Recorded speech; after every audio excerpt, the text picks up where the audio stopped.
سب سے پہلے مقالہ نگار کے طور پر ڈاکٹر پرویز احمد اعظمی صاحب سے درخواست کروں گا۔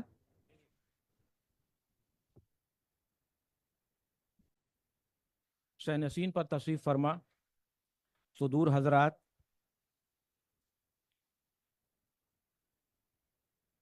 استاد مکرم پروفیسر رحمت یوسف زئی صاحب، حاضرین میں پروفیسر مظفر شیمیری صاحب، سابق vice chancellor Abdul Haq Urdu university,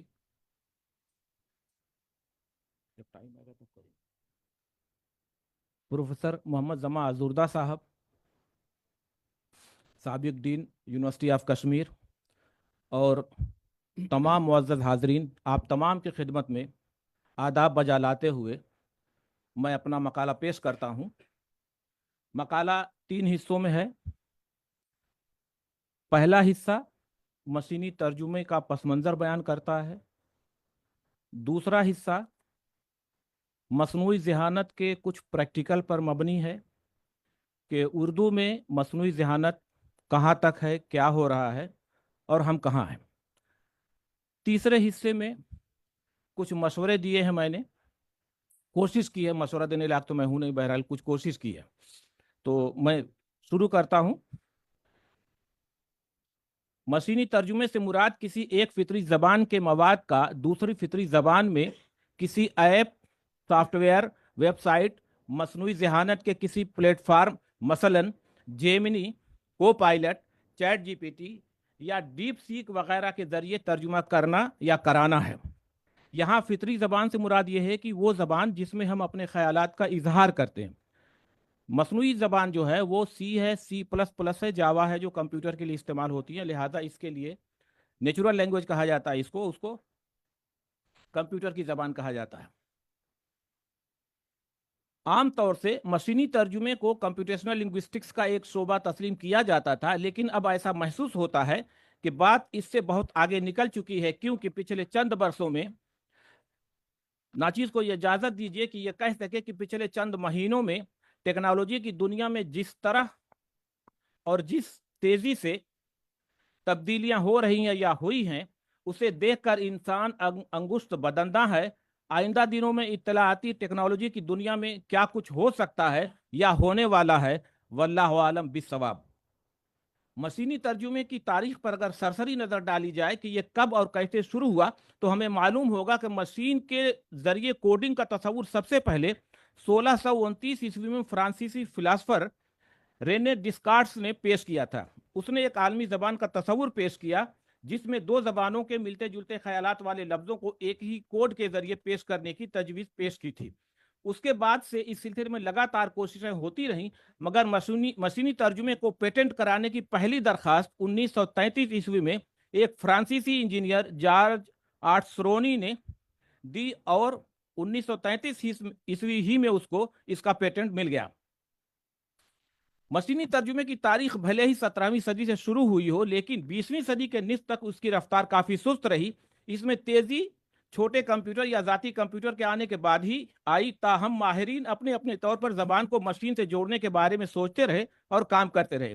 مشینی ترجمے کی تاریخ کے سلسلے میں 1937 عیسوی کا سال سنگ میل کی حیثیت رکھتا ہے، جب ایک روسی ماہر تعلیم اور دانشور پیٹر پیٹرووچ ٹرویانسکی نے ایک ذو لسانی لغت کے ساتھ ساتھ گرامر کے ذو لسانی اصولوں سے مشینی ترجمے کا کام لینے کا ایک مفصل طریقہ کار پیش کیا۔ ترجمے کے اس ماڈل میں زبان کو 3 سطحوں میں تقسیم کیا گیا تھا، جس کے لیے 2 مترجمین کی مستقل ضرورت تھی، اول ماخذ اور 2 مطلوبہ زبان جاننے والا۔ بنیادی اعتبار سے یہ ماڈل صرف لغت کو خودکار بنانے کی صحیح بھر تھا، مگر پیٹرووچ ٹرویانسکی کے ذریعے پیش کیا گیا ماڈل اب تک کے ماڈل، یعنی جو پچھلے 300 سال سے کام ہو رہا تھا، ان کے اصولوں کے مقابلے ذرا تفصیلی تھا، اسی لیے اس کو مشینی ترجمہ کا بابا تسلیم کیا جاتا ہے۔ ہم میں سے بہت سے لوگوں کو یہ معلوم ہے کہ دوسری عالمی جنگ میں مشینی ترجمے کا استعمال ہٹلر کے ذریعے کیا گیا، جسے انگما تکنیک کے نام سے جانا جاتا ہے۔ اس تکنیک میں کوڈز کے ذریعے پیغام رسانی کا کام لیا جاتا تھا۔ انگما تکنیک کے بارے میں صرف اتنا عرض کرنا چاہتا ہوں کہ انگما مشینیں خفیہ پیغامات کو کوڈ میں تبدیل کرنے اور ڈی کوڈ کرنے کے لیے استعمال ہوتی تھیں۔ مشینی ترجمے کی تاریخ کا دوسرا سنگ میل 17 تا 20 جون 1952 کو امریکہ کے میساچیوٹس انسٹیٹیوٹ آف ٹیکنالوجی میں منعقد کانفرنس ہے، جس میں 18 ایسے ماہرین نے حصہ لیا جنہیں مشینی ترجمے میں دلچسپی تھی۔ 1990 عیسوی کی دہائی میں مشینوں کے ذریعے آوازوں کی پہچان اور عمل کاری پر تحقیقات میں بڑی کامیابیاں حاصل ہوئی۔ کم قیمت، چھوٹے اور تیز رفتار کمپیوٹروں کے آ جانے سے مشینی ترجمے کے استعمال میں خاطر خواہ اضافہ ہوا۔ مختلف کمپنیاں جو سافٹ ویئر مہیا کرانے کا کام کرتی تھیں، انہوں نے اپنے سافٹ ویئر ان کمپیوٹروں کے مطابق بنانے شروع کر دیے۔ مشینی ترجمے پر تجرباتی تحقیق کے ساتھ ساتھ ایسے سسٹم بنانے پر کام شروع ہوا جن کی عملی اور کاروباری افادیت ہو۔ عام انسانی ضرورتوں کے لیے کمپیوٹر کی مدد سے ترجمے کا کام 1990 عیسوی کے بعد تیزی سے ہوا، یعنی اس وقت ذاتی کمپیوٹر عام ہونے لگے تھے۔ اس سلسلے میں سب سے پہلا اور بڑا نام الٹا ویسٹا نامی کمپنی کا ہے، جس کا قیام 1995 عیسوی میں عمل میں آیا۔ اس کمپنی نے HTML فارمیٹ میں دستیاب اطلاعات کو محفوظ کرنے اور اسے انٹرنیٹ پر مختلف زبانوں میں مہیا کرانے کی کوشش کی۔ اس کمپنی نے انٹرنیٹ پر سب سے پہلے کثیر لسانی تلاش کی تکنیکی سہولت فراہم کرنے کے علاوہ چینی، جاپانی اور کوریائی زبانوں میں مواد بھی دستیاب کرایا۔ اس کمپنی نے بیبل فش altavista.com کے ذریعے سب سے پہلے 9 ستمبر 1998 عیسوی کو مشینی ترجمے کی شروعات انگریزی، اسپینی، فرانسیسی، جرمن، پرتگالی، اطالوی اور روسی زبانوں کے باہم تراجم کے لیے سہولت فراہم کر دی۔ آگے چل کر گوگل کے آ جانے کے بعد اس کی سمت و رفتار کم ہونے لگی اور بالآخر 2003 عیسوی میں اوورچر سروسز نے اور پھر جولائی 2003 عیسوی میں اوورچر سروسز سے یاہو نے اسے خرید لیا۔ اب بھارت کا نمبر ہے۔ بھارت میں مشینی ترجمے کی داغ بیل کا صحرا پروفیسر رحمت یوسف زئی صاحب کے سر ہے۔ انہوں نے 1998 عیسوی میں اس سلسلے کی پہلی کانفرنس شعبہ اردو یونیورسٹی آف حیدرآباد میں بلائی اور اپنے منصوبے کو پیش کیا۔ یاد رہے کہ یہ اس وقت صدر شعبہ اردو یونیورسٹی آف حیدرآباد ہوا کرتے تھے۔ 1998 عیسوی سے وہ اس پروجیکٹ کو پاس کرانے کی دو میں لگے رہے، حتیٰ کہ 2003 عیسوی میں وظیفہ حسن خدمت پر سبکدوش ہو گئے۔ اس کے باوجود وہ اس بات کے لیے متواتر کوشاں رہے کہ اس منصوبے پر کام ہونا وقت کی اہم ضرورت ہے۔ بالآخر 2004 عیسوی میں منظوری کا پروانہ جب شعبہ اردو کو ملا تو شعبے نے یہ کہہ کر منع کر دیا کہ ہمارے پاس ایسا کام کرنے والے لوگ نہیں ہیں، جبکہ اس کی کوئی خبر اس پروجیکٹ کے روح رواں کو نہیں دی گئی۔ تاخیر ہونے کے سبب خود IIT international institute of information technology Hyderabad جا کر سر نے جب خود تفتیش کیا تو پتا چلا کہ ہم نے تو منظوری کا پروانہ بھیجا تھا جس کا جواب نفی میں آیا ہے۔ خیر، اس کی تفصیل پھر کبھی۔ پروجیکٹ کی منظوری ملنے کے بعد ایک مسئلہ یہ پیدا ہوا کہ کام کہاں اور کیسے ہو۔ اسی تگ و دو میں رحمت یوسف زئی صاحب کی ملاقات شعبہ سنسکرت کی صدر ڈاکٹر امبا کلکرنی سے ہوئی اور انہوں نے پروجیکٹ پر کام کرنے کے لیے حامی بھری۔ اس کے بعد باقاعدہ اردو ہی نہیں بلکہ 8 ہندوستانی زبانوں میں مشینی ترجمے کا کام شروع ہوا اور اس کا نام major Indian languages to major Indian languages machine translation رکھا گیا اور بعد میں اس میں 2 زبانیں اور جوڑی گئیں، آسامی اور اڑیا۔ جنوری 2006 عیسوی سے اردو میں مشینی ترجمے کا کام جنگی پیمانے پر شروع ہوا۔ سب سے پہلے یہ کام centre for applied linguistics and translation studies university of Hyderabad کے لیب میں، پھر شعبہ سنسکرت یونیورسٹی آف حیدرآباد اور اس کے بعد international institute of information technology Hyderabad کے lab LTRC language technologies research centre میں منتقل ہو گیا، جہاں یہ کام آج بھی مسلسل جاری ہے۔ بنیادی اعتبار سے یہ پروجیکٹ اردو ہندی مشین ترجمے کے لیے تھا، مگر جب منظوری ملی تو اس میں بھارت کی 8 بڑی زبانیں اور پھر بعد میں 2 زبانیں اور جوڑ دی گئیں اور اس پروجیکٹ کا نام major Indian languages to major Indian languages machine translation ہو گیا۔ اس پروجیکٹ کے تحت ہم نے اردو املا، جملوں کی ساخت، جملوں کے صرفی اور نحوی تجزیے اور قواعد کے اصول بھی کمپیوٹر کو سکھائے۔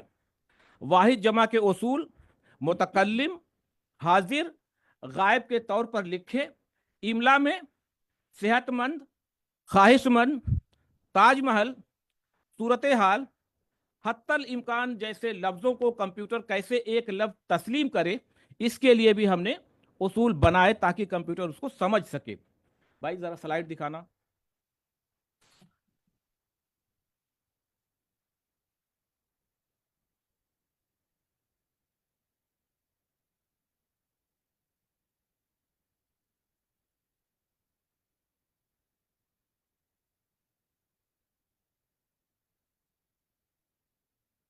ये है जुमले का सर्फी तजिया, उसके बाद ये है नाहवी तजिया, और फिर ये एक पूरा सेंटेंस दिया हुआ है कि कंप्यूटर चीज़ों को कैसे समझता है। कंप्यूटर को आज की डेट में अगर हम 10,000 लफ्ज की कोई फाइल दे दें और सिर्फ इंटर दबा दें, तो वो पूरे 10,000 लफ्ज की सर्फी और नाहवी तहलील करके हमारे सामने रख देता है। उसमें सिर्फ इंसान को यह देखना रहता है कि कहीं उससे प्रॉपर नाउन को समझने में गलती तो नहीं हो गई, वरना वो 1 सेकंड में सिर्फ इंटर दबा के उसने करके दिया। इसका मशीनी तर्जुमे के पीछे जो एल्गोरिदम लगा उसमें बहुत सारी चीजें हैं। इसमें एक चीज ये तय हुई कि किसी भी लफ्ज की कोई कवायदी हैसियत नहीं होती, वो जुमले में जिस तरह से इस्तेमाल हुआ है या होगा उसी हिसाब से उसकी कवायदी हैसियत तय होती है। यहां आपके सामने मिसाल के लिए और लफ्ज हमने रखा है सामने, और बुनियादी एतबार से हर्फ अत्फ है, लेकिन हम लोग अपनी बातचीत में कभी सिफत मिकदारी, कभी हर्फ ताकीद और इसम के तौर पर इसका इस्तेमाल करते हैं। ये जुमले यहां पर रखे हुए हैं आपके सामने, मिसालें। हामिद और साजिद साथ ही निकले, यहां पर ये हर्फ अत्फ है। कहते हैं कि गालिब का है अंदाजे बयां, और थोड़ा और लीजिए, ये सिफत मिकदारी हो गया, यहां से जाओ वरना और पिटोगे। अब किसी और की बात करते हैं, यहां पर ये इस्म हो गया। तो ये जो तरीका है, और ये कंप्यूटर जिस तरह से समझता है जुमले को, ये उसका सही एग्जाम्पल है कि इतनी चीजें कंप्यूटर आपको 1 सेकंड में करके देता है। वहां पे देख लीजिए, लफ्ज है, उसका माखज है, जुमरा है, जिन्स है, तादाद है, शख्स है, हालत है और जमाना है। मैं चूंकि कवायद का माहिर नहीं हूं, उस तरह से मैंने बाबा उर्दू को पढ़ पढ़ के सीखा है, तो अगर कहीं पे कोई चीज गड़बड़ नजर आए तो आप इसरा भी कर सकते, कोई मसला नहीं उसका। हमने कंप्यूटर को इस सिलसिले में मशीनी तर्जुमे के लिए जो सिखाया, तो सबसे पहले एक जबान के लफ्ज को दूसरी जबान के लफ्ज के साथ टाँक देना। फिर उसके बाद अगले तजर्बे पर हम गए तो मुतरादिफात की बुनियाद पर करना शुरू किया। तीसरे जब दौर में घुसे तो हम लोग उसूल की बुनियाद पर करना शुरू किया, और जब उससे आगे बढ़े तो हम लोगों ने इसको ये उसूल अपनाया ट्री बैंक का। ये आपके सामने उसकी मिसाल है कि उर्दू एक फ्री वर्ड आर्डर जबान है, जिसमें आप जुमले को लफ्ज आगे पीछे कर दीजिए, माना अपनी जगह कायम रहता है। आपके सामने ये जुमला लिखा हुआ है, साजिद ने हामिदा को किताबें दी। यहां पर काउंसिल के लोग ये नोट कर लें कि ये वर्ड वाले जो हमें प्रोवाइड कर रहे हैं सॉफ्टवेयर या उर्दू, उसमें बढ़िए के बाद वो उससे जुड़ता नहीं है, जो जैसा कि इन पेज में जुड़ता है। ये या मारूफ नहीं है, किताबें में मजहूल है, तो जब हम बढ़िया इस्तेमाल करेंगे तो वो इस तरह से लिख देता है, अलग कर देता है। तो या तो मैं किताबी लिखूं, वही पढ़ूं, तो फिर वो टेक्निकलिटी में प्रॉब्लम होता है। तो जो पाणिनी का उसूल था, फाइल ने मफूल को, कर्ता ने कर्म को, करण से संप्रदान के लिए अपादान से, ये जो उसूल था उसकी बुनियाद पर ये ट्री बैंक है। कि जैसे इसमें अगर मैं पढ़ूं इस जुमले को, साजिद ने हामिदा को किताबें दी, दूसरी तरह से पढ़ूं, दी किताबें हामिदा को साजिद ने, किताबें दी साजिद ने हामिदा को, हामिदा को किताबें दी साजिद ने। तो इसको चाहे जहां से घुमा करके पढ़िए, लेकिन मानी अपनी जगह रहता। तो इस उसूल पर जब हम पहुंचे तो तर्जुमा बहुत तेजी से आगे बढ़ा। अब इसमें उर्दू का कुछ मसला है, ये कुछ मिसालें हैं कि हम लोग ये जो है इस तरह के लफ्ज लिखते हैं।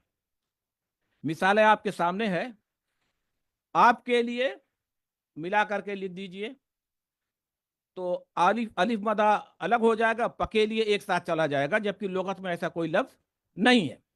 पांव का हमारे पास इतना इमला है, पानो पान की जमा है, या वो पांव है, या उसी तरह से गानो वो गांव पढ़ा जाएगा, या गाना की जमा गानों पढ़ा जाएगा। तो इस तरह की चीजें भी उर्दू इमला के लिए मुसीबत रही, और अलग अलग वक्त पर गालिब ने जो पानो यहाँ लिखा हुआ पाँव का सही इमला यही तस्लीम किया कि अगर जो लोग ऐसे नहीं लिखते उनको पता ही नहीं है।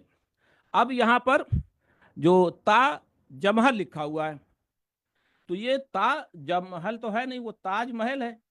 तो कंप्यूटर की जो एल्गोरिदम है उसमें यह है कि दो स्पेस के दरमियान जो कुछ है वो एक लफ्ज है, वो उसको एक लफ्ज तस्लीम करता है दो स्पेस के बीच में। उर्दू का जो मिजाज है उसमें सेहतमंद, ख्वाहिशमंद और हत्तल इम्कान में तो दो दो स्पेस हैं। तो उसको कंप्यूटर कैसे एक लफ्ज तस्लीम करे, बाकायदा उसके लिए उसूल सर बैठे हुए हैं, तमाम चीजें सर की निगाहों से गुजर के वहां तक पहुंची हैं। तो ये तमाम चीजें हमने दे और उसके लिए उसूल लिखे। शुरू में उर्दू के तमाम वाहिद जमा को, पूरी जबान के लिए वाहिद जमा के जो उसूल लिखे गए, first person, second person, third person के लिए 146 गालबन लिखे गए थे, फिर बाद में कम होके तो होते होते 26-27 पे आकर के टाँच दिए गए। खैर, इस प्रोजेक्ट के तहत हमने उर्दू इमला, ये हो गया। हाँ, जब हम लोगों ने ये काम शुरू किया तो हमारे पास कीबोर्ड नहीं था। काम जो है लाइनेक्स में हुआ है और लाइनेक्स के लिए हमारे पास कीबोर्ड नहीं था। तो रात का खाना खाने के बाद 10 बजे रात को मैं और रहमत सर IIIT हैदराबाद गए। अनिल कुमार सिंह नाम है उस बच्चे का जो उस वक्त PhD का स्टूडेंट था। तो हम तीनों लोग पूरी रात बैठे और सुबह 5 बजे वहाँ से कीबोर्ड जो है पेन ड्राइव में करके लेके चले आए, तब जा करके ये काम शुरू हुआ।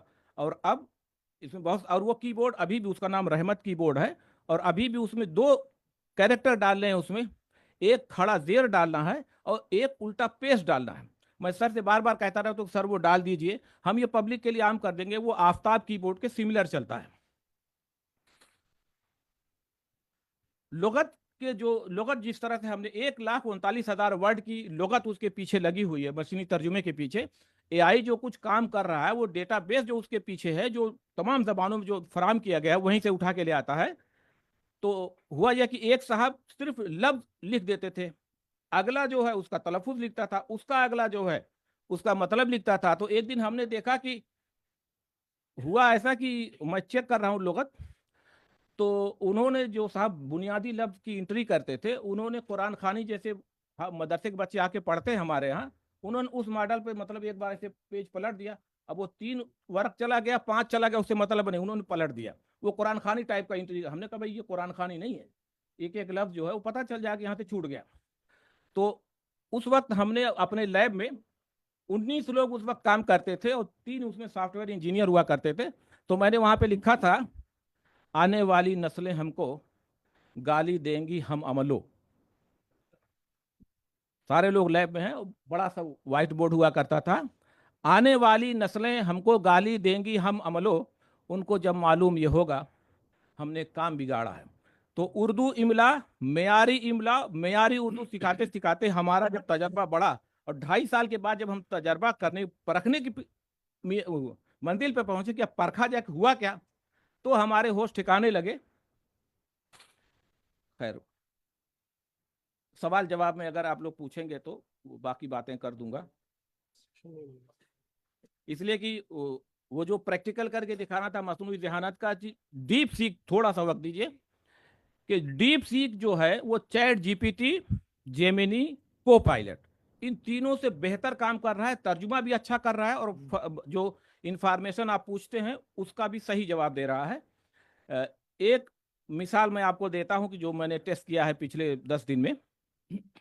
एक शेर मैंने पूछा, खुसरो दरिया प्रेम का उल्टी वाकी धार, जो उतरा सो डूब गया, जो डूबा सो पार। इस शेर की तशरीह कीजिए। हसन भाई सुनिए क्या जवाब दिया उसने। जैसा दिया है वैसे ही, कोई इस्लाह नहीं, कोई एडिटिंग नहीं, जैसा दिया वैसे ही पढ़ रहा हूं। ये शेर खुसरो दरिया प्रेम का है और इसमें गहरी मानवियत पोशीदा है। शेर का मफहूम यह है कि जो शख्स इस दरिया की उल्टी धार यानी मुखालिफ संत में चलने की कोशिश करता है वो डूब जाता है, और जो उस धार के साथ बहता है वो पार हो जाता है। इस शेर में, दूसरा पैराग्राफ, इस शेर में दरिया को जिंदगी या रूहानी सफर की अलामत के तौर पर पेश किया गया है। उल्टी धार से मुराद वो रास्ता है जो फितरत या हकीकत के खिलाफ हो। जो लोग फितरत या हकीकत के खिलाफ चलते हैं वो नाकाम हो जाते हैं, डूब जाते हैं। दूसरी तरफ जो लोग फितरत या हकीकत के साथ हम आहंग होकर चलते हैं वो कामयाब हो जाते हैं या पार हो जाते हैं। तीसरा पैराग्राफ, ये शेर सूफियाना तालीमात की अक्कासी करता है जिसमें तस्लीम रजा, फितरत के साथ हमआहंगी और हकीकत को कबूल करने की अहमियत पर जोर दिया जाता है। ये बताता है कि जिंदगी में कामयाबी और निजात के लिए फितरत के कवानीन को समझना और उनके मुताबिक चलना जरूरी है। तशरीह किस हद तक दुरुस्त है ये आप पर छोड़ता हूं। कबीर दास की उल्टी बानी बरसे कंबल, इसकी भी थोड़ी सी सुन लीजिए। नहीं, ये कह रहे जाने एक और सवाल था मेरा, इसके 40 दर्जात, इसके से पूछ रहा के 40 दीजिए। उसकी इंतहा थी कि माल कहा जाता है, बाकी नहीं। अब इसने शुरू किया है, सिर्फ वो पढ़ दू दंदर, मोहब्बत, इश्तियाक, वफा, फना, बका, फिराक, हैरत, सुकून, शौक, इरादा, इखलास, तवक्कुल, रजा, सब्र, शुक्र, फक्र, जोहद, तौबा, मुराकबा, तफक्कुर, जिक्र, शहूद, महव, वजद, सबा, सकर, सौ, जज्ब, कुर्ब, बसीरत, इरफान, महव, मोहब्बत, वहदत, फना, बका बिल्लाह, वसाले हकीकी, कमाल। और इस दिए हुए ये जालिम पूछ, अगर आपको किस दर्जे के बारे में तफसीलात चाहिए करें वो। अब थोड़ा सा मशवरा सुन लीजिए। अब वो गया, मैं जितनी चीजें लिख के लाया तो गया। उर्दू के फरोग और बेहतरी के लिए हमें क्या करना चाहिए, इस सिलसिले में यह इल्तिमास है कि कौमी कौंसिल बराए फरोग उर्दू जबान, मुख्तलिफ सूबों की उर्दू अकादमियाँ, मुख्तलिफ इदाराजात, अखबारात, शख्सी ब्लॉग्स, उर्दू असातिज़ा, उर्दू दां और उर्दू दोस्त इसमें दिलचस्पी लें और उर्दू को वक्त के साथ चलने में अपना ताउन पेश करें। मिसाल के तौर पर मुख्तलिफ सूबों की उर्दू अकादमियाँ अपने सूबे के अदीबों की फहरिस्त, उनके काम, तखसीसी मैदान की तफसीलात अपनी वेबगाह पर फराहम करें। इससे फ़ायदा ये होगा कि कल का मुअर्रिख जब उर्दू अदब की तारीख लिखेगा तो मवाद की फराहमी का मसला नहीं होगा। कौमी कौंसिल का दायरा कार बड़ा है, लिहाजा वो मुख्तलिफ उलूम व फ़नून की कम अज़ कम बुनियादी मालूमात अपनी वेबगाह पर शाये करने की कोशिश करे। इसी तरह मुख्तलिफ मैदानों में दिलचस्पी रखने वाले लोगों के ब्लॉग्स भी हो सकते हैं, इससे हमारी अगली पीढ़ी को भी फ़ायदा होगा।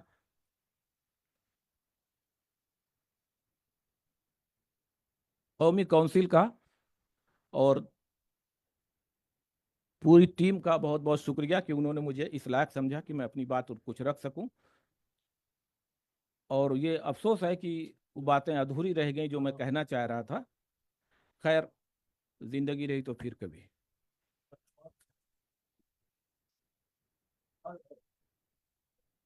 बहुत बहुत शुक्रिया परवेज़ अहमद आज़मी साहब। वक्त की तंगी के बायस हम लोग पूरा मकाला नहीं सुन सके।